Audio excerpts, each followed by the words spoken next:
When I was younger, I'd go visit my grandparents all the time. They lived in a one-floor house with an unfinished basement. I never liked it down there, it felt small for a big basement.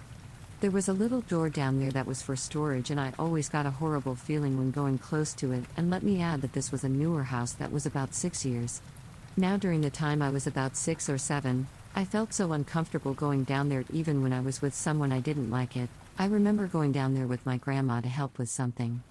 She had to run upstairs because someone rang the doorbell. She said she would be right back even though she knew how I felt about being alone down there, but I nodded and said okay. She was gone and I was alone, and I started to get a bad feel in the pit of my stomach. I didn't move and didn't want to, even though the lights were on. Now this is where everything started happening, and it still gives me chills. The lights started to flicker and I started to hear noises and what sounded like talking, and it was not coming from upstairs but in the storage room. I heard someone say my name. Here is the part that freaks me out the most. The voice sounded like my grandma. I was confused as hell. How am I hearing her when she is upstairs?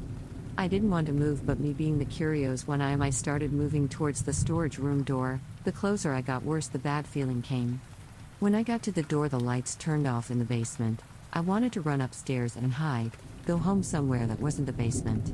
I heard my name again for the second time, my grandma's voice asking me to open the door to help her, so I did, and I regret it. I couldn't see anything, it was pitch black.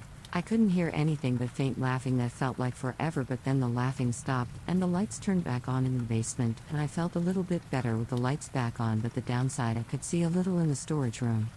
I saw a small clown doll in the storage room, and my grandma hates clowns with a passion and wants nothing to do with them, so why is there a clown doll? I have no damn idea. Then the lights turned on in the storage room. I saw red that looked like blood all over the place. I screamed and blacked out, and the next thing I knew I was laying on the couch, my grandma looking at me and asking if I was okay.